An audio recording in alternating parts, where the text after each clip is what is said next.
ਹੁਣ ਅਸੀਂ ਜਿਹੜੀ ਸੀਟ ਦਾ ਜ਼ਿਕਰ ਕਰਨ ਜਾ ਰਹੇ ਹਾਂ ਉਹ ਸੀਟ ਵੀ ਪੰਜਾਬ ਦੇ ਵਿੱਚ ਬੇहद ਚਰਚਿਤ ਸੀਟ ਹੈ। ਬੇहद ਚਰਚਿਤ ਸੀਟ ਹੈ ਮਜੀਠਾ, ਜਿੱਥੋਂ ਵਿਕਰਮ ਸਿੰਘ ਮਜੀਠੀਆ ਆਉਂਦੇ ਨੇ, ਲਗਾਤਾਰ ਜਿੱਤਦੇ ਆ ਰਹੇ ਨੇ, ਪਰ ਇਸ ਵਾਰ ਉਹ ਆਪਣੀ ਸੀਟ ਬਦਲ ਗਏ ਨੇ।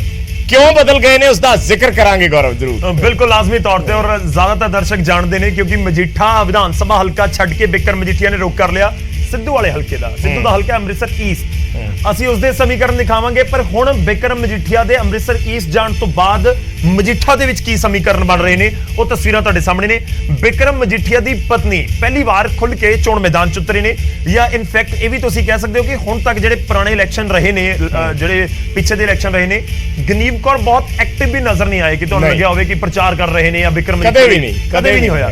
ਡਾਇਰੈਕਟਲੀ ਐਂਟਰੀ ਕੀਤੀ ਹੈ ਗਨੀਵ ਕੌਰ ਨੇ ਬਤੌਰ ਕੈਂਡੀਡੇਟ ਅਕਾਲੀ ਦਲ ਦੀ ਟਿਕਟ ਦੇ ਉੱਤੇ, ਔਰ ਮਜੀਠਾ ਵਿਧਾਨ ਸਭਾ ਹਲਕੇ ਤੋਂ। ਔਰ ਬਿਕਰਮ ਮਜੀਠੀਆ ਨੇ ਨਿਊਜ਼ 18 ਨਾਲ ਆਪਣੀ ਇੰਟਰਵਿਊ 'ਚ ਵੀ ਇਹ ਗੱਲ ਕਹੀ, ਜਦੋਂ ਉਹਨਾਂ ਨੂੰ ਸਵਾਲ ਪੁੱਛਿਆ ਤਾਂ ਉਹ ਕਹਿੰਦੇ ਕਿ ਮੇਰੀ ਵਾਈਫ ਕਦੇ ਅੱਜ ਤੱਕ ਕੈਂਪੇਨ ਤੇ ਵੀ ਨਹੀਂ ਗਈ, ਪਰ ਇਸ ਵਾਰੀ ਮੈਂ ਰਿਕੁਐਸਟ ਕੀਤੀ ਵੀ ਐਤਕੀ ਸਿਚੁਏਸ਼ਨ ਬਦਲ ਗਈ ਹੈ ਔਰ ਸਾਨੂੰ ਲੜਾਈ ਵੱਡੀ ਲੜਨੀ ਪੈਣੀ ਹੈ, ਇਸ ਕਰਕੇ ਸੀਟ ਤੁਸੀਂ ਸੰਭਾਲੋ। ਤਾਂ ਗਨੀਵ ਕੌਰ ਮਜੀਠੀਆ ਉਸ ਤੋਂ ਬਾਅਦ ਚੋਣ ਮੈਦਾਨ ਦੇ ਵਿੱਚ ਆ ਗਏ। इंटरेस्टिंग गौरव बाकी दो चेहरे भी ने। बिल्कुल कांग्रेस पार्टी ने जगविंदरपाल सिंह जग्गा मजीठिया नूं टिकट दित्ती है ते आम आदमी पार्टी ने लाली मजीठिया नूं। जग्गा मजीठिया ते लाली मजीठिया दोने सके भरा ने, और पहला बिक्रम मजीठिया के खिलाफ कांग्रेस पार्टी तो लाली मजीठिया चोन लड़ते रहे ने।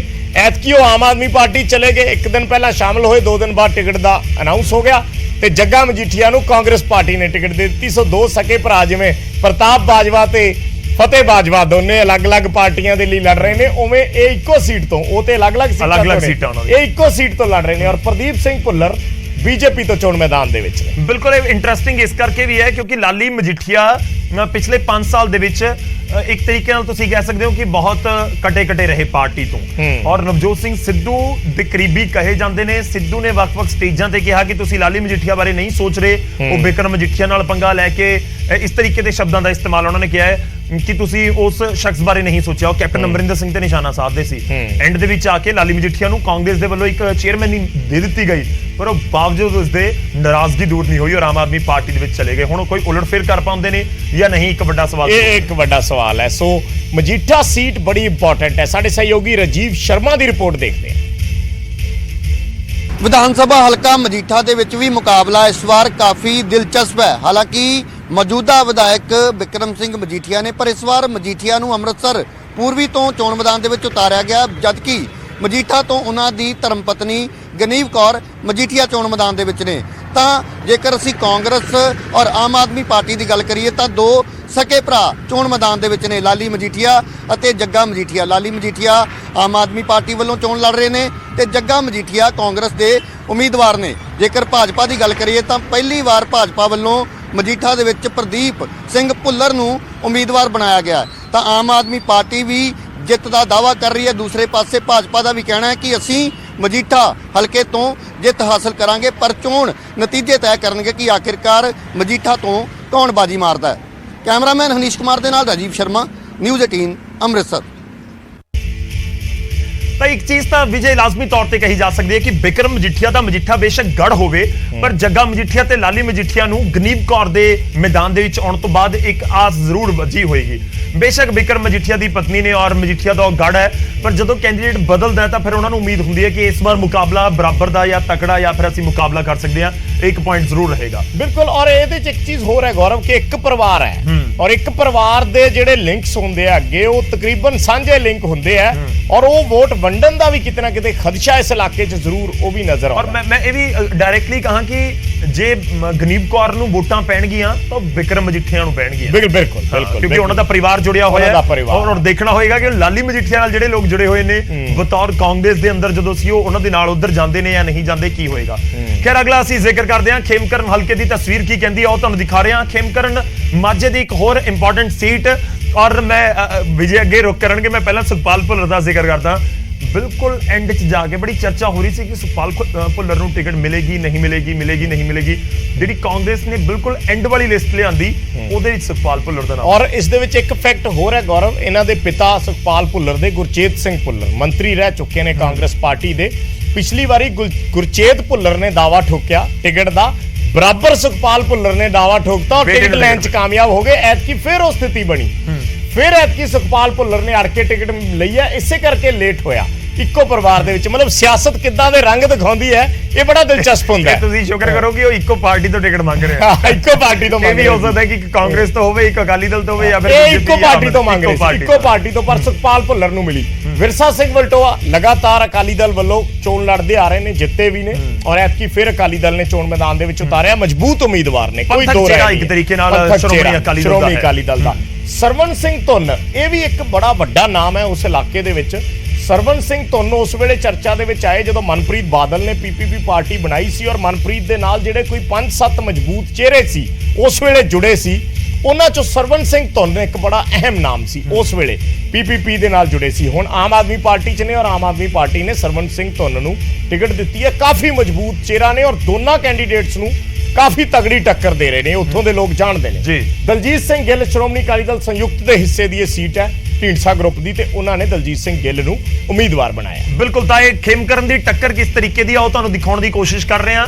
ਇਹ ਪੁਰਾਣੇ ਜਿਹੜੇ ਤੁਸੀਂ ਕਹਿ ਸਕਦੇ ਹੋ ਸਿਆਸਤ ਦੇ ਉਸ ਇਲਾਕੇ ਦੇ ਖੁੰਡ ਨੇ, ਜਿਹੜੇ ਇੱਕ ਵਾਰ ਫਿਰ ਤੋਂ ਚੋਣ ਮੈਦਾਨ ਦੇ ਵਿੱਚ ਉਤਰੇ ਹੋਏ ਨੇ। ਹੋਰ ਸਮੀਕਰਨ ਕੀ ਕਹਿੰਦੇ ਨੇ ਖੇਮਕਰਨ ਤੋਂ ਦੱਸ ਰਹੇ ਨੇ ਸਾਡੇ ਸਹਿਯੋਗੀ ਸਿਧਾਰਥ ਅਰੋੜਾ।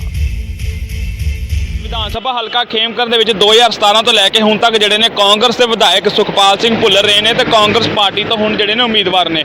ਉੱਥੇ ਜਿਹੜਾ ਹੈ 3 ਸੀਟਾਂ ਤੇ ਮੁਕਾਬਲਾ ਹੈ, ਜਿਸ ਦੇ ਵਿੱਚ ਕਾਂਗਰਸ ਪਾਰਟੀ ਤੋਂ ਉਮੀਦਵਾਰ ਸੁਖਪਾਲ ਸਿੰਘ ਭੁੱਲਰ ਨੇ, ਆਮ ਆਦਮੀ ਪਾਰਟੀ ਤੋਂ ਉਮੀਦਵਾਰ ਸਰਵਣ ਸਿੰਘ ਧੁੰਨ ਨੇ, ਤੇ ਸ਼੍ਰੋਮਣੀ ਅਕਾਲੀ ਦਲ ਤੋਂ ਉਮੀਦਵਾਰ ਜਿਹੜੇ ਨੇ ਵਿਰਸਾ ਸਿੰਘ ਵਲਟੋਹਾ ਨੇ। ਵਿਰਸਾ ਸਿੰਘ ਵਲਟੋਹਾ ਜਿਹੜੇ ਨੇ ਸ਼੍ਰੋਮਣੀ ਅਕਾਲੀ ਦਲ ਦੇ ਬੁਲਾਰੇ ਵੀ ਰਹੇ ਨੇ, ਅਤੇ ਲੰਬਾ ਸਮਾਂ ਇਸੇ ਵਿਧਾਨ ਸਭਾ ਹਲਕਾ ਖੇਮਕਰਨ ਦੇ ਵਿੱਚ ਵਿਧਾਇਕ ਵੀ ਰਹੇ ਨੇ ਅਕਾਲੀ ਦਲ ਦੀ ਸੀਟ ਤੋਂ। ਕਾਫੀ ਲੰਬਾ ਸਮਾਂ ਜਿਹੜਾ ਸ਼੍ਰੋਮਣੀ ਅਕਾਲੀ ਦਲ ਦਾ ਜਿਹੜਾ ਇਸ ਸੀਟ ਉੱਪਰ ਕਬਜ਼ਾ ਰਿਹਾ, ਤੇ ਵਿਧਾਇਕ ਜਿਹੜੇ ਨੇ ਵਿਰਸਾ ਸਿੰਘ ਵਲਟੋਹਾ ਰਹੇ ਨੇ। ਲੇਕਿਨ 2017 ਦੇ ਵਿੱਚ ਜਿਹੜੇ ਸਮੀਕਰਨ ਸੀ ਉੱਥੋਂ ਬਦਲਦੇ ਨਜ਼ਰ ਆਏ। 2017 ਦੇ ਵਿੱਚ ਸੁਖਪਾਲ ਸਿੰਘ ਭੁੱਲਰ ਜਿਹੜੇ ਨੇ ਕਾਂਗਰਸ ਪਾਰਟੀ ਤੋਂ ਉੱਥੇ ਜਿੱਤ ਪ੍ਰਾਪਤ ਕੀਤੀ, ਕਾਫੀ ਵੱਡੀ ਲੀਡ ਦੇ ਨਾਲ ਜਿਹੜੇ ਸੁਖਪਾਲ ਸਿੰਘ ਭੁੱਲਰ ਵਿਧਾਇਕ ਬਣੇ। ਹੁਣ ਜਿਹੜਾ ਹੈ ਮੁਕਾਬਲਾ ਜਿਹੜਾ ਤਰਕੋਨਾ ਉਸ ਸੀਟ ਤੇ ਨਜ਼ਰ ਆ ਰਿਹਾ ਹੈ। ਦੇਖਣਾ ਹੋਵੇਗਾ ਕਿ ਕੌਣ ਉਸ ਸੀਟ ਤੇ ਜਿਹੜਾ ਹੈ ਜਿੱਤ ਹਾਸਲ ਕਰਦਾ ਹੈ। ਤਰਨਤਾਰਨ ਤੋਂ ਸਿਧਾਰਥ ਅਰੋੜਾ, ਨਿਊਜ਼ 18। ਤੇ ਹੁਣ ਰੁਕ ਕਰ ਲੈਨੇ ਹਾਂ ਦੁਆਬੇ ਦਾ। ਪਠਾਨਕੋਟ ਸੀਟ ਦਾ ਅਸੀਂ ਜ਼ਿਕਰ ਕਰਾਂਗੇ, ਪਠਾਨਕੋਟ ਸੀਟ ਦੇ ਚਿਹਰੇ ਦਿਖਾਵਾਂਗੇ। ਪਠਾਨਕੋਟ ਸੀਟ ਗੌਰਵ ਆਮ ਕਰਕੇ ਜਦੋਂ ਆਪਾਂ ਇਹਨਾਂ ਸੀਟਾਂ ਤੇ ਜਾਂਦੇ ਆ ਤੇ ਕਿਹਾ ਜਾਂਦਾ ਹੈ ਕਿ ਬੀਜੇਪੀ ਦਾ ਗੜ ਹੈ, ਬੀਜੇਪੀ ਦਾ ਗੜ ਰਿਹਾ। ਹਿੰਦੂ ਬਹੁਲ ਆਬਾਦੀ ਜਿਹੜੀ ਹੈ ਉੱਥੇ ਸ਼ਹਿਰੀ ਵੋਟਰ ਬਹੁਤ ਜ਼ਿਆਦਾ ਨੇ। ਔਰ ਖਾਸ ਇਹ ਵੀ ਹੈ ਕਿ ਇੱਥੋਂ ਬੀਜੇਪੀ ਦੇ ਪੰਜਾਬ ਦੇ ਪ੍ਰਧਾਨ ਅਸ਼ਵਨੀ ਸ਼ਰਮਾ, ਜੇ ਤੁਸੀਂ ਕਹੋ ਕਿ ਅੱਜ ਦੀ ਡੇਟ 'ਚ ਪੰਜਾਬ ਦੇ ਵਿੱਚ ਬੀਜੇਪੀ ਦਾ ਸਭ ਤੋਂ ਵੱਡਾ ਚਿਹਰਾ ਅਸ਼ਵਨੀ ਸ਼ਰਮਾ, ਇਹ ਪਠਾਨਕੋਟ ਤੋਂ ਚੋਣ ਮੈਦਾਨ ਦੇ ਵਿੱਚ ਉਤਰ ਰਹੇ ਨੇ। ਜਿਹੜੀ ਬੀਜੇਪੀ ਨੇ ਪਹਿਲੀ ਲਿਸਟ ਜਾਰੀ ਕੀਤੀ ਸੀ 34 ਉਮੀਦਵਾਰਾਂ ਦੀ, ਨਾਲ ਦੀ ਨਾਲ ਥੋੜੀ ਦੇਰ ਬਾਅਦ ਫਿਰ ਅਸ਼ਵਨੀ ਸ਼ਰਮਾ ਦਾ ਵੀ ਨਾਮ ਆ ਗਿਆ। ਤਾਂ ਅਸ਼ਵਨੀ ਸ਼ਰਮਾ ਬੀਜੇਪੀ ਦੇ ਵੱਲੋਂ ਚੋਣ ਮੈਦਾਨ ਦੇ ਵਿੱਚ ਉਤਾਰੇ ਗਏ ਨੇ, ਇੱਕ ਵਾਰ ਫਿਰ ਤੋਂ ਇਸ ਸੀਟ ਤੋਂ ਚੋਣ ਮੈਦਾਨ ਦੇ ਵਿੱਚ ਨੇ। ਤੇ ਦੂਜੇ ਪਾਸੇ ਮੌਜੂਦਾ ਵਿਧਾਇਕ ਨੇ ਅਮਿਤ ਵਿਜ, ਉਹਨਾਂ ਨੂੰ ਇਹ ਟਿਕਟ ਦਿੱਤੀ ਗਈ ਹੈ ਕਾਂਗਰਸ ਦੇ ਵੱਲੋਂ। ਔਰ ਅਮਿਤ ਵਿਜ, ਕਿਉਂਕਿ ਤੁਸੀਂ ਦੇਖੋ ਪਹਿਲਾਂ ਤਾਂ ਇੱਕ ਨਜ਼ਰ ਪਾਓ ਸਾਰੇ ਕੈਂਡੀਡੇਟਸ ਦੇ ਉੱਤੇ। ਵਿਭੂਤੀ ਸ਼ਰਮਾ ਆਮ ਆਦਮੀ ਪਾਰਟੀ, ਐਡਵੋਕੇਟ ਜੋਤੀ ਭੀਮ ਬੀਐਸਪੀ ਦੇ ਵੱਲੋਂ। ਤਾਂ ਹਿੰਦੂ ਬਹੁਲ ਇਲਾਕਾ ਉਹ ਕਿਹਾ ਜਾ ਸਕਦਾ ਹੈ। ਕੈਂਡੀਡੇਟ ਸਾਰੇ ਚਿਹਰੇ ਦੀ ਸ਼ਕਲ ਦੇਖ ਕੇ ਪਤਾ ਚੱਲਦਾ, ਲੱਗਦਾ ਹੈ ਪਤਾ, ਕਿਉਂਕਿ ਜਿਹੜੀਆਂ ਆਪਾਂ ਸੀਟਾਂ ਦਾ ਜ਼ਿਕਰ ਕਰਦੇ ਹਾਂ, ਚਾਹੇ ਸੁਜਾਨਪੁਰ ਹੋਵੇ, ਪਠਾਨਕੋਟ ਹੋਵੇ, ਭੋਆ ਹੋਵੇ, ਉਸ ਜ਼ਿਲ੍ਹੇ ਦੀਆਂ ਸੀਟਾਂ, ਤਾਂ ਉੱਥੇ ਚੰਗਾ ਆਧਾਰ ਜਾਂ ਕਹੀਏ ਕਿ ਵੱਡੀ ਗਿਣਤੀ 'ਚ ਹਿੰਦੂ ਭਾਈਚਾਰਾ ਰਹਿੰਦਾ ਹੈ। ਜੰਮੂ ਕਸ਼ਮੀਰ ਦੇ ਬਿਲਕੁਲ ਨਾਲ ਲੱਗਦਾ ਹੈ। 2019 ਦੇ ਸਮੀਕਰਨ ਦੇਖੀਏ ਗੌਰਵ, ਗੁਰਦਾਸਪੁਰ ਦੇ ਤਹਿ ਤੇ ਆਉਂਦਾ ਸੀ ਜ਼ਿਲ੍ਹੇ ਦੇ ਵਿੱਚ ਲੋਕ ਸਭਾ ਸੀਟ ਦੇ ਵਿੱਚ, ਔਰ ਸਨੀ ਦਿਓਲ ਇੱਥੋਂ ਜਿੱਤ ਕੇ ਗਏ। 50% ਤੋਂ ਜ਼ਿਆਦਾ ਵੋਟ ਪਠਾਨਕੋਟ ਦੇ ਵਿੱਚ ਸਨੀ ਦਿਓਲ ਨੂੰ ਪਈ ਉਸ ਲੋਕ ਸਭਾ ਇਲੈਕਸ਼ਨ ਦੇ ਵਿੱਚ। ਬਿਲਕੁਲ। ਸੋ ਅੱਜ ਕੀ ਸਮੀਕਰਨ ਬਣਦੇ ਨੇ, ਕੀ ਬੀਜੇਪੀ, ਕਿਉਂਕਿ ਉਸ ਵੇਲੇ ਅਕਾਲੀ ਦਲ ਨਾਲ ਸਾਂਝੇ ਤੌਰ ਤੇ ਸੀ, ਅੱਜ ਸਮੀਕਰਨ ਬਦਲ ਚੁੱਕੇ ਨੇ। ਸੋ ਬੀਜੇਪੀ ਕੀ ਉਹ ਵੋਟ ਸਸਟੇਨ ਕਰਦੀ ਹੈ ਜਾਂ ਨਹੀਂ, ਇਹ ਬੜਾ ਵੱਡਾ ਸਵਾਲ ਹੈ। ਔਰ ਖਾਸ ਇਹ ਵੀ ਹੈ, ਅਸੀਂ ਆਪਣੇ ਸਹਿਯੋਗੀ ਦੀ ਰਿਪੋਰਟ ਦਿਖਾਵਾਂਗੇ ਕਿ ਪਠਾਨਕੋਟ ਦੇ ਇਲਾਕੇ ਦੇ ਵਿੱਚ ਆਮ ਆਦਮੀ ਪਾਰਟੀ ਨੇ ਫੋਕਸ ਬਹੁਤ ਕੀਤਾ ਹੈ। ਤੁਹਾਨੂੰ ਯਾਦ ਹੋਏਗਾ ਕਿ ਅਰਵਿੰਦ ਕੇਜਰੀਵਾਲ ਉੱਥੇ ਤਿਰੰਗਾ ਯਾਤਰਾ ਕੱਢਦੇ ਨੇ, ਪ੍ਰਧਾਨ ਮੰਤਰੀ ਉੱਥੇ ਪਹੁੰਚ ਕਰਦੇ ਨੇ ਨਰਿੰਦਰ ਮੋਦੀ। ਤਾਂ ਉਹ ਸਾਰਿਆਂ ਨੇ ਫੋਕਸ ਜ਼ਰੂਰ ਕੀਤਾ ਹੈ ਕਿ ਜਿਹੜਾ ਹਿੰਦੂ ਬਹੁਲ ਇਲਾਕਾ ਹੈ ਉੱਥੇ ਤੱਕ ਵੀ ਸੀਟਾਂ ਕੱਢਣ ਦੀ ਕੋਸ਼ਿਸ਼ ਕਰੀਏ। ਔਰ ਜੋ ਆਪਾਂ ਪਹਿਲਾਂ ਜ਼ਿਕਰ ਕਰ ਰਹੇ ਸੀ ਕਿ ਚਿਹਰੇ ਦੱਸ ਰਹੇ ਨੇ, ਸਾਰੇ ਹਿੰਦੂ ਚਿਹਰੇ ਉਤਾਰੇ ਗਏ ਨੇ ਕਿ ਉੱਥੇ ਹਿੰਦੂ ਵੋਟ ਬੈਂਕ ਇੱਕ ਵੱਡਾ ਵੋਟ ਬੈਂਕ ਹੋਏਗਾ। ਹਾਲਾਂਕਿ ਸਾਰੀ ਕਮਿਊਨਿਟੀਆਂ ਹੁੰਦੀਆਂ ਨੇ ਪੰਜਾਬ ਦੇ ਵਿੱਚ, ਹਰ ਸੀਟ ਦੇ ਉੱਤੇ ਚਲੇ ਜਾਓ। ਸਮੀਕਰਨ ਕੀ ਨੇ ਉਹ ਸਮਝਣ ਦੀ ਕੋਸ਼ਿਸ਼ ਕਰਦੇ ਹਾਂ ਸਾਡੇ ਸਹਿਯੋਗੀ ਸੁਖਜਿੰਦਰ ਕੁਮਾਰ। ਵਿਧਾਨ ਸਭਾ ਚੋਣਾਂ ਦਾ ਆਗਾਜ਼ ਚੋਣ ਜ਼ਾਬਤੇ ਦੇ ਨਾਲ ਸ਼ੁਰੂ ਹੋ ਗਿਆ ਸੀਗਾ, ਤੇ ਹੁਣ ਜਿਹੜਾ ਇਹ ਪਾਰਾ ਸਿਖਰਾਂ ਤੇ ਆ। ਗੱਲ ਜੇਕਰ 2017 ਦੀ ਕਰੀਏ ਤਾਂ ਪਠਾਨਕੋਟ ਹਲਕੇ ਦੇ ਵਿੱਚ ਬੀਜੇਪੀ ਤੇ ਕਾਂਗਰਸ ਦੇ ਵਿੱਚ ਕੜੀ ਟੱਕਰ ਦੇਖਣ ਨੂੰ ਮਿਲੀ ਸੀਗੀ, ਜਿਹਦੇ ਵਿੱਚ ਕਾਂਗਰਸ ਨੇ ਜਿੱਤ ਹਾਸਲ ਕੀਤੀ ਸੀ। ਪਰ ਜੇਕਰ ਇਸ ਵਾਰ ਦੀ ਗੱਲ ਕਰੀਏ ਤਾਂ ਸਮੀਕਰਨ ਬਦਲੇ ਹੋਏ ਦਿਸ ਰਹੇ ਨੇ। ਵਜ੍ਹਾ ਉਸ ਦੀ ਇਹ ਹੈ ਕਿ ਪਹਿਲਾਂ ਰਵਾਇਤੀ ਪਾਰਟੀਆਂ ਸੀਗੀਆਂ, ਹੁਣ ਜਿਹੜਾ ਆ ਕਾਂਗਰਸ ਬੀਜੇਪੀ ਦੇ ਨਾਲ ਆਮ ਆਦਮੀ ਪਾਰਟੀ ਤੇ ਬਸਪਾ ਵੀ ਮੈਦਾਨ ਦੇ ਵਿੱਚ ਨਿਤਰੀ ਹੋਈ ਹੈ। ਪਿਛਲੇ ਦਿਨਾਂ ਦੇ ਵਿੱਚ ਜਿਹੜਾ ਆਮ ਆਦਮੀ ਪਾਰਟੀ ਦਾ ਗ੍ਰਾਫ ਲਗਾਤਾਰ ਉੱਪਰ ਜਾਂਦਾ ਹੋਇਆ ਵੇਖ ਰਹੇ ਹਾਂ, ਪਰ ਜਿਹੜਾ ਪ੍ਰਧਾਨ ਮੰਤਰੀ ਨਰਿੰਦਰ ਮੋਦੀ ਦੀ ਰੈਲੀ ਹੋਈ ਆ ਉਸ ਦੇ ਬਾਅਦ ਸਮੀਕਰਨ ਚੇਂਜ ਹੁੰਦੇ ਦਿਸ ਰਹੇ ਨੇ, ਜਿਸ ਦਾ ਫਾਇਦਾ ਬੀਜੇਪੀ ਨੂੰ ਮਿਲਦਾ ਹੋਇਆ ਸਾਫ਼ ਦਿਸ ਰਿਹਾ। ਤਾਂ ਪਠਾਨਕੋਟ ਦਾ ਅਸੀਂ ਜ਼ਿਕਰ ਕੀਤਾ, ਵੱਖ-ਵੱਖ ਸੀਟਾਂ ਤੇ ਅਸੀਂ ਨਜ਼ਰ ਪਾਉਂਦੇ ਰਵਾਂਗੇ ਨਿਊਜ਼ 18 ਦੀ ਇਸ ਮਹਾ ਕਵਰੇਜ ਦੇ ਵਿੱਚ, ਕਿਉਂਕਿ ਅੱਜ ਦਾ ਦਿਨ ਚੋਣ ਪ੍ਰਚਾਰ ਤੇ ਬੰਦ ਹੋ ਚੁੱਕਿਆ ਹੈ। ਸਿਰਫ ਡੋਰ ਟੂ ਡੋਰ ਕੈਂਡੀਡੇਟ ਜਾ ਰਹੇ ਨੇ। ਇਲੈਕਸ਼ਨ ਕਮਿਸ਼ਨ ਦੀਆਂ ਬੜੀਆਂ ਸਖਤ ਪਾਬੰਦੀਆਂ ਨੇ। ਐਸੇ ਵਿੱਚ ਅਸੀਂ ਹਰ ਉਹ ਸਮੀਕਰਨ ਦਰਸ਼ਕਾਂ ਦੇ ਸਾਹਮਣੇ ਰੱਖਣਾ ਚਾਹੁੰਦੇ ਹਾਂ ਜਿਹੜੇ ਸਮੀਕਰਨ ਨੂੰ ਦੇਖ ਕੇ, ਪੜ੍ਹ ਕੇ, ਚਿਹਰਿਆਂ ਨੂੰ ਦੇਖ ਕੇ ਲੋਕਾਂ ਨੂੰ, जनता ਨੂੰ ਥੋੜਾ ਆਸਾਨ ਹੋ ਜਾਏ ਕਿ ਕਿਹੜੇ ਕੈਂਡੀਡੇਟ ਨੂੰ ਉਹਨਾਂ ਨੇ ਚੁਣਨਾ ਹੈ। ਔਰ ਇਸ ਦੇ ਵਿੱਚ ਇੱਕ ਸਭ ਤੋਂ ਇੰਪੋਰਟੈਂਟ ਫੈਕਟਰ ਇਹ ਵੀ ਆ ਜਾਂਦਾ ਹੈ ਗੌਰਵ, ਕਿ ਕੈਂਡੀਡੇਟ ਅਮੀਰ ਕਿੰਨੇ ਨੇ। ਕਈ ਲੋਕਾਂ ਦੇ ਵਿੱਚ ਜਾਂਦੇ ਨੇ ਕਿ ਮੈਂ ਤਾਂ ਬਹੁਤ ਗਰੀਬ ਹੈ, ਮੈਂ ਤਾਂ ਆਮ ਆਦਮੀ ਹੈ, ਔਰ ਫਿਰ ਆਮ ਆਦਮੀ ਨੂੰ ਲੈ ਕੇ ਵੀ ਉਹਦੇ ਤੇ ਨਿਸ਼ਾਨੇ ਸਾਧੇ ਜਾਂਦੇ ਆ। ਸੋ ਜਾਇਦਾਦ ਇੱਕ ਬੜਾ ਵੱਡਾ ਫੈਕਟਰ ਆ ਜਾਂਦੀ ਹੈ। ਬਿਲਕੁਲ, ਜਾਇਦਾਦ ਬਹੁਤ ਵੱਡਾ ਫੈਕਟਰ ਹੈ ਔਰ ਲੋਕ ਜਾਣਨਾ ਵੀ ਚਾਹੁੰਦੇ ਨੇ ਕਿ ਕਿਸ ਦੇ ਕੋਲ ਕਿੰਨੇ ਪੈਸੇ ਨੇ, ਕਿ ਕਿਹੜੇ ਕੈਂਡੀਡੇਟ ਦੇ ਕੋਲ ਕਿੰਨੀ ਪ੍ਰਾਪਰਟੀ ਹੈ ਔਰ ਕਿੰਨਾ ਉਸਦਾ ਬੈਂਕ ਬੈਲੈਂਸ ਹੈ। ਤਾਂ ਅਸੀਂ ਇੱਕ ਰਿਪੋਰਟ ਤਿਆਰ ਕੀਤੀ ਹੈ, ਤੁਹਾਨੂੰ ਦਿਖਾਉਂਦੇ ਹਾਂ ਪੰਜਾਬ ਦੇ ਸਭ ਤੋਂ ਅਮੀਰ ਕੈਂਡੀਡੇਟ।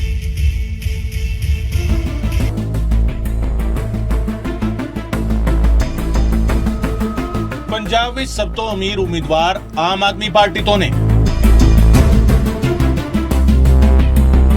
ਦੂਜੇ ਸਭ ਤੋਂ ਅਮੀਰ ਉਮੀਦਵਾਰ ਸ਼੍ਰੋਮਣੀ ਅਕਾਲੀ ਦਲ ਦੇ ਨੇ ਅਤੇ ਅਮੀਰ ਉਮੀਦਵਾਰਾਂ ਦੀ ਲਿਸਟ ਵਿੱਚ ਕਾਂਗਰਸ ਦਾ ਨੰਬਰ 3 ਹੈ। ਪੰਜਾਬ ਦੀਆਂ ਵਿਧਾਨ ਸਭਾ ਚੋਣਾਂ ਵਿੱਚ ਜਿੱਥੇ ਮੁੱਖ ਮੰਤਰੀ ਅਹੁਦੇ ਦੇ ਚਿਹਰਿਆਂ ਦੀ ਆਮਦਨ ਤੇ ਸਵਾਲ ਚੁੱਕੇ ਜਾ ਰਹੇ ਹੋਣ, ਉਸ ਸਭ ਦੇ ਵਿਚਾਲੇ ਇਹ ਖੁਲਾਸਾ ਹੋਣਾ ਤੁਹਾਨੂੰ ਹੈਰਾਨ ਕਰ ਸਕਦਾ ਹੈ, ਪਰ ਇਹ ਤੱਥਾਂ ਤੇ ਆਧਾਰਿਤ ਹੈ। ਸਿਆਸੀ ਸਰਗਰਮੀਆਂ ਤੇ ਸੋਧ ਕਰਨ ਵਾਲੇ ਅਦਾਰੇ ADR ਨੇ ਆਪਣੀ ਰਿਪੋਰਟ ਵਿੱਚ ਪੰਜਾਬ ਦੀਆਂ ਚੋਣਾਂ ਦੀ ਤਸਵੀਰ ਨੂੰ ਅੰਕੜਿਆਂ ਦੇ ਆਧਾਰ ਤੇ ਸਾਹਮਣੇ ਰੱਖਿਆ ਹੈ। 1304 ਉਮੀਦਵਾਰਾਂ ਚੋਂ 1276 ਦੇ ਹਲਫਨਾਮਿਆਂ ਦੇ ਆਧਾਰ ਤੇ ਤਿਆਰ ਕੀਤੀ ਗਈ ਰਿਪੋਰਟ ਵਿੱਚ ਕਈ ਖੁਲਾਸੇ ਨੇ।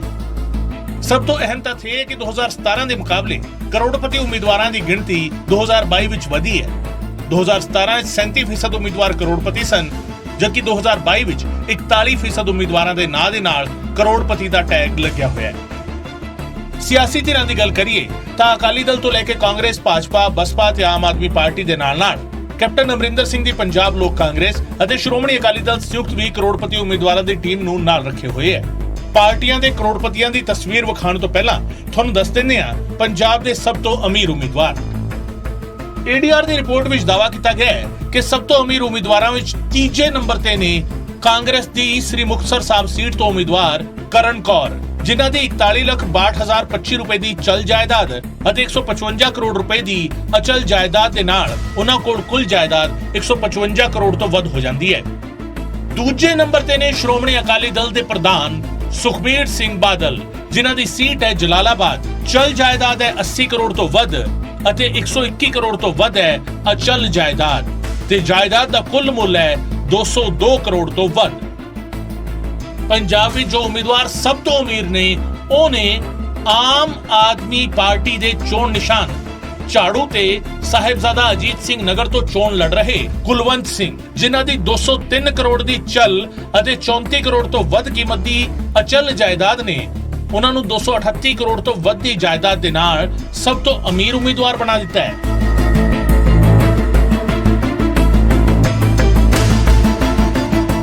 ਸਿਆਸੀ ਧਿਰਾਂ ਵਿੱਚ ਕਰੋੜਪਤੀ ਉਮੀਦਵਾਰਾਂ ਦੀ ਗੱਲ ਕਰੀਏ ਤਾਂ ਸ਼੍ਰੋਮਣੀ ਅਕਾਲੀ ਦਲ ਅਤੇ ਕਾਂਗਰਸ ਵਿੱਚ 90% ਤੋਂ ਵਧੇਰੇ ਉਮੀਦਵਾਰ ਕਰੋੜਪਤੀ ਨੇ।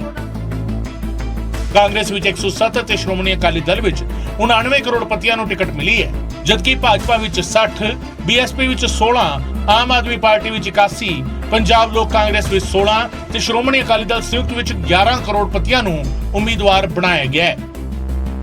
ਇਸੇ ਅੰਕੜੇ ਨਾਲ ਜੁੜੇ ਦੋ ਤੱਥ ਹੋਰ ਅਜਿਹੇ ਨੇ ਜੋ ਸਿਆਸੀ ਤਸਵੀਰ ਨੂੰ ਹੋਰ ਰੋਚਕ ਬਣਾਉਂਦੇ ਨੇ। ਪਟਿਆਲਾ ਦੀ ਪਟਿਆਲਾ, ਸਨੌਰ ਅਤੇ ਘਨੌਰ ਸੀਟ ਤੋਂ 3 ਉਮੀਦਵਾਰਾਂ ਨੇ ਆਪਣੀ ਜਾਇਦਾਦ ਸਿਫਰ ਐਲਾਨੀ ਹੈ, ਜਦਕਿ ਬਠਿੰਡਾ ਸ਼ਹਿਰੀ ਅਤੇ ਫਾਜ਼ਿਲਕਾ ਸੀਟ ਤੋਂ ਵੀ 2 ਆਜ਼ਾਦ ਉਮੀਦਵਾਰਾਂ ਦੀ ਆਮਦਨ ਸਿਫਰ ਹੈ।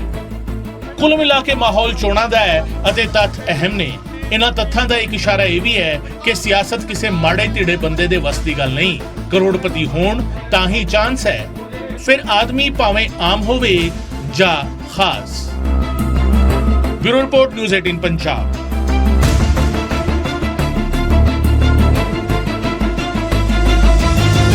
ਜਾਣਨਾ ਬੜਾ ਜ਼ਰੂਰੀ ਹੋ ਜਾਂਦਾ ਹੈ ਕਿ ਜਿਹੜੇ ਉਹਨਾਂ ਦੇ ਖੇਤਰ ਦੇ ਵਿੱਚ ਉਮੀਦਵਾਰ ਸਾਹਮਣੇ ਖੜੇ ਨੇ ਅਸਲ ਦੇ ਵਿੱਚ ਉਹਨਾਂ ਦੀ ਪੋਜੀਸ਼ਨ ਕੀ ਹੈ, ਕੀ ਕਹਿ ਰਹੇ ਨੇ ਉਹ ਵਾਲੇ ਕੈਂਡੀਡੇਟਸ, ਔਰ ਕੀ ਉਹਨਾਂ ਦੀ ਜਾਇਦਾਦ, ਕੀ ਉਹਨਾਂ ਦਾ ਸਰਮਾਇਆ ਹੈ, ਜਿਹੜਾ ਇਹ ਜਾਣਨਾ ਬੜਾ ਜ਼ਰੂਰੀ ਹੈ। ਔਰ ਨਿਊਜ਼ 18 ਤੁਹਾਨੂੰ ਇੱਕ ਇੱਕ ਫੈਕਟ ਤੁਹਾਡੇ ਸਾਹਮਣੇ ਰੱਖ ਰਿਹਾ ਤਾਂ ਕਿ ਫੈਸਲਾ ਕਰਨਾ ਈਜ਼ੀ ਹੋ ਜੇ। ਗੌਰਵ, ਬਿਲਕੁਲ। ਦਰਸ਼ਕਾਂ ਦੇ ਲਈ, ਰਿਪੋਰਟ ਦੇ ਵਿੱਚ ਵੀ ਰਿਪੋਰਟ ਦੇ ਵਿੱਚ ਵੀ ਆਪਾਂ ਜ਼ਿਕਰ ਕਰ ਰਹੇ ਸੀ ਕਿ ਜਿਹੜੀ ਇਹ ਕਰੋੜਾਂ ਵਾਲਾ ਅੰਕੜਾ ਹੈ ਉਹ ਦੱਸਣ ਦੇ ਲਈ ਕਾਫੀ ਹੈ ਕਿ ਜੇਕਰ ਕੋਈ ਬੈਠ ਕੇ ਘਰ ਸੋਚ ਰਿਹਾ ਕਿ ਮੈਂ ਚੋਣਾਂ ਲੜਨੀਆਂ ਨੇ, ਇੰਨੀਆਂ ਵੀ ਸੌਖੀਆਂ ਨਹੀਂ। ਸਰਮਾਇਆ ਵੱਡਾ ਹੋਣਾ ਬੜਾ ਜ਼ਰੂਰੀ ਹੈ, ਨਹੀਂ ਤੇ ਅੱਜ ਕੱਲ ਚੋਣ ਲੜਨੀ ਆਮ ਬੰਦੇ ਦੇ ਵੱਸ ਦੀ ਗੱਲ ਯਾਰ। ਆਪਾਂ ਡੈਮੋਕ੍ਰੈਟਿਕ ਕੰਟਰੀ ਦਾ ਜ਼ਿਕਰ ਕਰਦੇ ਹਾਂ, ਲੋਕਤੰਤਰ ਦੇ ਵਿੱਚ ਪੋਸੀਬਲ ਤਾਂ ਹੈ ਕਿ ਮੈਂ ਵੀ ਜਾ ਕੇ ਕੱਲ ਨੂੰ ਫਾਰਮ ਭਰ ਦਵਾਂ ਤੇ ਇਲੈਕਸ਼ਨ ਲੜਨ ਦੇ ਲਈ ਖੜਾ ਹੋ ਜਾਵਾਂ। ਵੋਟਾਂ ਕਿੰਨੀਆਂ ਪੈਣਗੀਆਂ ਉਹ ਇੱਕ ਵੱਡਾ ਸਵਾਲ ਹੈ। ਦੋ ਕੈਂਡੀਡੇਟ ਨੇ ਜਿਨ੍ਹਾਂ ਨੇ ਸਿਫਰ ਜਾਇਦਾਦ ਦਾ ਜ਼ਿਕਰ ਕੀਤਾ ਕਿ ਜ਼ੀਰੋ ਹੈ ਉਹਨਾਂ ਦੀ। ਔਰ ਇਹ ਵੀ ਖਾਸ ਹੈ ਕਿ ਕੋਈ ਬਿਰਲਾ ਹੀ ਹੈ।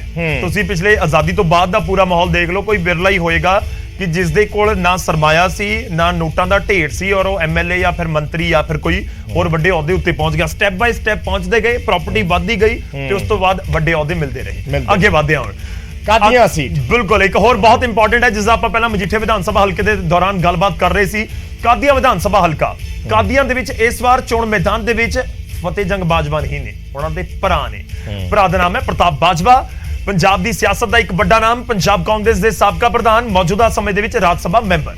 ਪ੍ਰਤਾਪ ਸਿੰਘ ਬਾਜਵਾ ਚੋਣ ਮੈਦਾਨ ਦੇ ਵਿੱਚ ਨੇ ਤਾਂ ਅਕਾਲੀ ਦਲ ਬਸਪਾ ਦੇ ਉਮੀਦਵਾਰ ਗੁਰਿਕਬਾਲ ਸਿੰਘ ਮਾਹਲ ਸ਼੍ਰੋਮਣੀ ਅਕਾਲੀ ਦਲ ਦੇ ਨੇ। ਆਮ ਆਦਮੀ ਪਾਰਟੀ ਨੇ ਜਗਰੂਪ ਸਿੰਘ ਸੇਖਵਾਂ ਨੂੰ ਟਿਕਟ ਦਿੱਤੀ ਹੈ। ਜਗਰੂਪ ਸਿੰਘ ਸੇਖਵਾਂ ਸੇਵਾ ਸਿੰਘ ਸੇਖਵਾਂ ਦੇ ਬੇਟੇ ਨੇ, ਅਕਾਲੀ ਦਲ ਦੇ ਨਾਲ ਜੁੜੇ ਰਹੇ ਨੇ। ਔਰ ਉਸ ਤੋਂ ਬਾਅਦ ਪਿਛਲੇ ਸਮੇਂ 'ਚ ਜਦੋਂ ਸੇਵਾ ਸਿੰਘ ਸੇਖਵਾਂ ਨੇ ਵੱਖਰੀ ਰਾਹ ਅਪਣਾਈ ਤਾਂ ਉਸ ਤੋਂ ਬਾਅਦ ਸੇਵਾ ਸਿੰਘ ਸੇਖਵਾਂ ਆਮ ਆਦਮੀ ਪਾਰਟੀ ਚਲੇ ਗਏ ਔਰ ਅੱਜ ਆਮ ਆਦਮੀ ਪਾਰਟੀ ਨੇ ਜਗਰੂਪ ਸਿੰਘ ਸੇਖਵਾਂ ਨੂੰ ਟਿਕਟ ਦੇ ਕੇ ਨਵਾਜ਼ਿਆ ਹੈ। ਮਾਸਟਰ ਜੌਹਰ ਸਿੰਘ ਸ਼੍ਰੋਮਣੀ ਅਕਾਲੀ ਦਲ ਸੰਯੁਕਤ ਤੋਂ ਚੋਣ ਮੈਦਾਨ ਦੇ ਵਿੱਚ ਨੇ। ਢੀਂਡਸਾ ਗਰੁੱਪ ਵੱਲੋਂ ਇਹ ਸੀਟ ਢੀਂਡਸਾ ਗਰੁੱਪ ਦੇ ਹਿੱਸੇ ਆਈ। ਬਿਲਕੁਲ ਖਾਸ ਇਹ ਵੀ ਹੈ ਕਿ ਪ੍ਰਤਾਪ ਸਿੰਘ ਬਾਜਵਾ ਦੇ ਪਰਿਵਾਰ ਦੇ ਕੋਲ ਹੀ ਇਹ ਸੀਟ ਰਹੀ ਹੈ। 2012 ਦੇ ਵਿੱਚ ਉਹਨਾਂ ਦੀ ਪਤਨੀ ਸੀ, 2017 ਦੇ ਵਿੱਚ ਫਤਿਹ ਜੰਗ ਬਾਜਵਾ ਆ ਕੇ ਸੀਟ ਜਿੱਤ ਜਾਂਦੇ ਨੇ ਕਾਂਗਰਸ ਦੀ ਟਿਕਟ ਦੇ ਉੱਤੇ।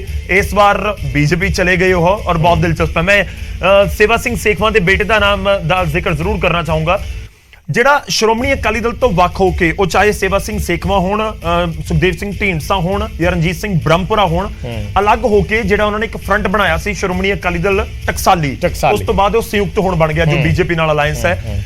ਸੇਵਾ ਸਿੰਘ ਸੇਖਵਾਂ ਦੇ ਆਮ ਆਦਮੀ ਪਾਰਟੀ ਦੇ ਵਿੱਚ ਜਾਣਾ, ਉਸ ਅਲਾਈਅੰਸ ਜਾਂ ਉਹ ਵੱਡੇ ਆਗੂਆਂ ਦਾ ਟੁੱਟਣਾ, ਉਹ ਬਹੁਤ ਵੱਡਾ ਇੱਕ ਫੈਕਟਰ ਰਿਹਾ ਹੈ। ਸੇਵਾ ਸਿੰਘ ਸੇਖਵਾਂ ਹੁਣ ਦੁਨੀਆ ਦੇ ਵਿੱਚ ਨਹੀਂ ਨੇ, ਪਿੱਛੇ ਜਿਹੜਾ ਕਿਉਂਕਿ ਸੇਵਾ ਸਿੰਘ ਸੇਖਵਾਂ ਗੌਰਵ ਕੋਸ਼ਿਸ਼ ਕਰਦੇ ਰਹੇ, ਜਿੰਨਾ ਚਿਰ ਅਕਾਲੀ ਦਲ ਟਕਸਾਲੀ ਸੀ ਉਹਨਾਂ ਚਿਰ ਇਹ ਕੋਸ਼ਿਸ਼ ਹੁੰਦੀ ਰਹੀ ਕਿ ਆਮ ਆਦਮੀ ਪਾਰਟੀ ਦੇ ਨਾਲ ਕੋਈ ਗੱਠਜੋੜ ਕਰਕੇ ਅੱਗੇ ਦੀ ਰਾਹ ਅਪਣਾਈ ਜਾਵੇ, ਪਰ ਆਮ ਆਦਮੀ ਪਾਰਟੀ ਦੇ ਨਾਲ ਉਹਨਾਂ ਦਾ ਗੱਠਜੋੜ ਨਹੀਂ ਹੋ ਸਕਿਆ।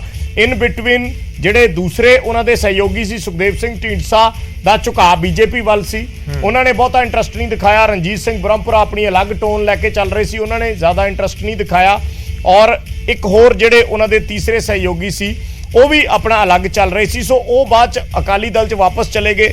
ਉਹਨਾਂ ਦੇ ਬੇਟੇ ਅੱਜ ਅਕਾਲੀ ਦਲ ਵੱਲੋਂ ਚੋਣ ਵੀ ਲੜ ਰਹੇ ਹੈ ਔਰ ਇਸ ਕਰਕੇ ਇਹ ਜਿਹੜਾ ਟਕਸਾਲੀ ਗਰੁੱਪ ਸੀ ਉਹ ਇਕੱਠਾ ਨਹੀਂ ਰਹਿ ਸਕਿਆ। ਤਾਂ ਸੇਵਾ ਸਿੰਘ ਸੇਖਵਾਂ ਨੇ ਆਪਣਾ ਰਸਤਾ ਚੁਣਿਆ ਤੇ ਆਮ ਆਦਮੀ ਪਾਰਟੀ ਚੋਂ ਸਿੱਧੇ ਸ਼ਾਮਲ ਹੀ ਹੋ ਗਏ। ਬਿਲਕੁਲ ਹੋਰ ਸਮੀਕਰਨ ਸਮਝਦੇ ਹਾਂ ਸਾਡੇ ਸਹਿਯੋਗੀ ਰਾਜੀਵ ਸ਼ਰਮਾ। ਕੀ ਜਾਵੇ ਗੁਰਦਾਸ ਕਾਦੀਆਂ ਦੀ ਤਾਂ ਇੱਥੇ ਵੀ ਮਾਮਲਾ ਕੁਝ ਇਸ ਤਰੀਕੇ ਦਾ ਹੀ ਹੈ, ਕਿਉਂਕਿ ਇਹ ਵੀ ਸੀਟ ਕਾਫੀ ਦਿਲਚਸਪ ਮੰਨੀ ਜਾ ਰਹੀ ਹੈ।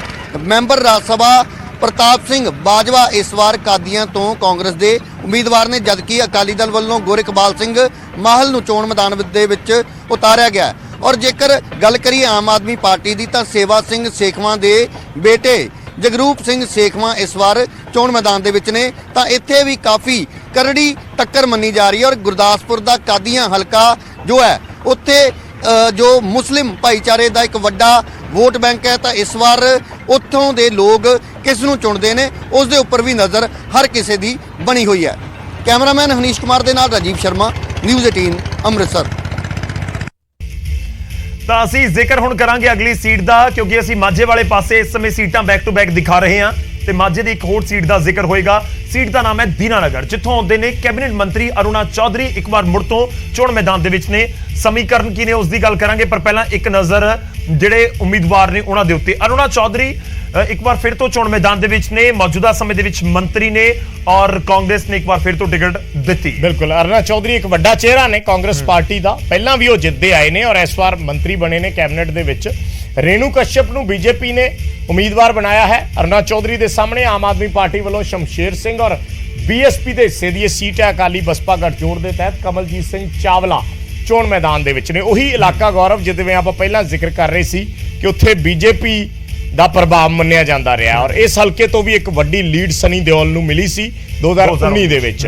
ਪਰ ਹੁਣ ਇਸ ਵੇਲੇ ਸਮੀਕਰਨ ਮੌਜੂਦਾ ਕੀ ਕਹਿੰਦੇ ਨੇ, ਇਹ ਬੜਾ ਅਹਿਮ ਹੈ। ਔਰ ਇੰਟਰਸਟਿੰਗ ਇਹ ਵੀ ਹੈ ਕਿ ਰੇਣੂ ਕਸ਼ਯਪ ਜਿਹੜੇ ਬੀਜੇਪੀ ਦੇ ਉਮੀਦਵਾਰ ਨੇ, ਕਸ਼ਯਪ ਫੈਮਿਲੀ ਬੀਜੇਪੀ ਦੇ ਨਾਲ ਜੁੜੀ ਹੋਈ ਉਸ ਹਲਕੇ ਦੇ ਵਿੱਚ ਕਾਫੀ ਲੰਬੇ ਵੇਲੇ ਤੋਂ ਹੈ, ਪੁਰਾਣੀ ਤਾਂ ਉਹਨਾਂ ਦੀ ਬੇਟੀ ਨੂੰ, ਰੇਣੂ ਕਸ਼ਯਪ ਨੂੰ ਉੱਥੋਂ ਚੋਣ ਮੈਦਾਨ ਦੇ ਵਿੱਚ ਉਤਾਰ ਦਿੱਤਾ ਗਿਆ ਹੈ। ਔਰ ਬਾਰਡਰ ਸਟੇਟ ਹੈ, ਦੇਖੋ ਬੀਜੇਪੀ ਵਾਰ-ਵਾਰ ਜ਼ਿਕਰ ਕਰਦੀ ਹੈ, ਇਹ ਬਿਲਕੁਲ ਬਾਰਡਰ ਵਾਲੀਆਂ ਸੀਟਾਂ ਦਾ ਆਪਾਂ ਜ਼ਿਕਰ ਕਰ ਰਹੇ ਹਾਂ। ਬੀਜੇਪੀ ਵਾਰ-ਵਾਰ ਕਹਿੰਦੀ ਹੈ ਕਿ ਪੰਜਾਬ ਦੇ ਵਿੱਚ ਸਥਿਰ ਡਬਲ ਇੰਜਨ ਦੀ ਸਰਕਾਰ ਚਾਹੀਦੀ ਹੈ ਕਿਉਂਕਿ ਇਹ ਬਾਰਡਰ ਸਟੇਟ ਹੈ। ਔਰ ਦੀਨਾਨਗਰ ਤੁਹਾਨੂੰ ਯਾਦ ਹੋਏਗਾ, ਇੱਥੇ ਇੱਕ ਵਾਰੀ ਅੱਤਵਾਦੀ ਹਮਲਾ ਹੋਇਆ ਸੀ ਬਹੁਤ, ਔਰ ਇਸ ਕਰਕੇ ਵੀ ਬਹੁਤ ਸੁਰਖੀਆਂ ਦੇ ਵਿੱਚ ਰਿਹਾ ਹੈ। ਖੈਰ ਹੁਣ ਸਮੀਕਰਨ ਦੱਸ ਰਹੇ ਨੇ ਇਸ ਸੀਟ ਦੇ ਉੱਤੇ ਕੀ ਕੁਝ ਨੇ। ਸਾਡੇ ਸਹਿਯੋਗੀ ਉਮੇਸ਼ ਸ਼ਰਮਾ ਦੀ ਗੱਲ ਕਰੀਏ ਤਾਂ ਅਰੁਣਾ ਚੌਧਰੀ ਤੇ ਉੱਤੇ ਦਬਾਅ ਹੈ ਆਪਣੀ ਸੀਟ ਕੱਢਣ ਦਾ। ਕੈਬਨਿਟ ਮੰਤਰੀ ਰਹੇ ਨੇ, ਵਿਧਾਇਕ ਨੇ, ਲੇਕਿਨ ਆਮ ਆਦਮੀ ਪਾਰਟੀ ਦੇ ਸ਼ਮਸ਼ੇਰ ਸਿੰਘ ਤੇ ਬਹੁਜਨ ਸਮਾਜ ਪਾਰਟੀ ਅਕਾਲੀ ਦਲ ਗਠਬੰਧਨ ਦੇ ਉਮੀਦਵਾਰ ਤੋਂ ਵੀ ਉਹਨਾਂ ਨੂੰ ਕੜੀ ਟੱਕਰ ਮਿਲਦੀ ਨਜ਼ਰ ਆ ਰਹੀ ਹੈ। ਦੇਖਣਾ ਹੋਏਗਾ ਕਿਹਦੇ ਹੱਥ ਬਾਜੀ ਲੱਗਦੀ ਹੈ। ਤਾਂ ਲਗਾਤਾਰ ਅਸੀਂ ਸੀਟਾਂ ਤੇ ਚਰਚਾ ਕਰ ਰਹੇ ਹਾਂ, ਕਿਹੜੀਆਂ-ਕਿਹੜੀਆਂ ਸੀਟਾਂ ਤੋਂ ਕਿਹੜੇ ਉਮੀਦਵਾਰ ਨੇ। ਨਿਊਜ਼ 18 ਤੇ ਹਰ ਉਹ ਅਪਡੇਟ, ਨਿਊਜ਼ 18 ਤੇ ਹਰ ਉਹ ਤੱਥ, ਹਰ ਉਹ ਫੈਕਟ ਜਿਹੜਾ ਵੋਟਰਾਂ ਦੇ ਲਈ ਜਾਨਣਾ ਬੇहद ਜ਼ਰੂਰੀ ਹੈ ਤਾਂ ਕਿ ਫੈਸਲਾ ਆਸਾਨੀ ਨਾਲ ਕਰ ਸਕਣ। ਬਿਲਕੁਲ ਇਹ ਕੋਸ਼ਿਸ਼ ਜਾਰੀ ਰਹੇਗੀ। ਅੱਗੇ ਤੁਹਾਡੇ ਹਲਕਾ ਦਾ ਹਾਲ ਵੀ ਲੈ ਕੇ ਅਸੀਂ ਪਹੁੰਚਾਂਗੇ ਤੁਹਾਡੇ ਤੱਕ ਔਰ ਅਗਲੇ ਸੈਗਮੈਂਟ ਦੇ ਵਿੱਚ ਅਸੀਂ ਦੁਆਬੇ ਦਾ ਜ਼ਿਕਰ ਕਰਾਂਗੇ, ਮਾਲਵੇ ਦੀਆਂ ਸੀਟਾਂ ਔਰ ਮਾਝੇ ਦੀਆਂ ਜਿਹੜੀਆਂ ਸੀਟਾਂ ਨੇ ਉਸ ਦਾ ਵੀ ਰੁਖ ਕਰਾਂਗੇ। ਰੁਕ ਰਹੇ ਹਾਂ ਇੱਕ ਛੋਟੇ ਜਿਹੇ ਬ੍ਰੇਕ ਤੇ।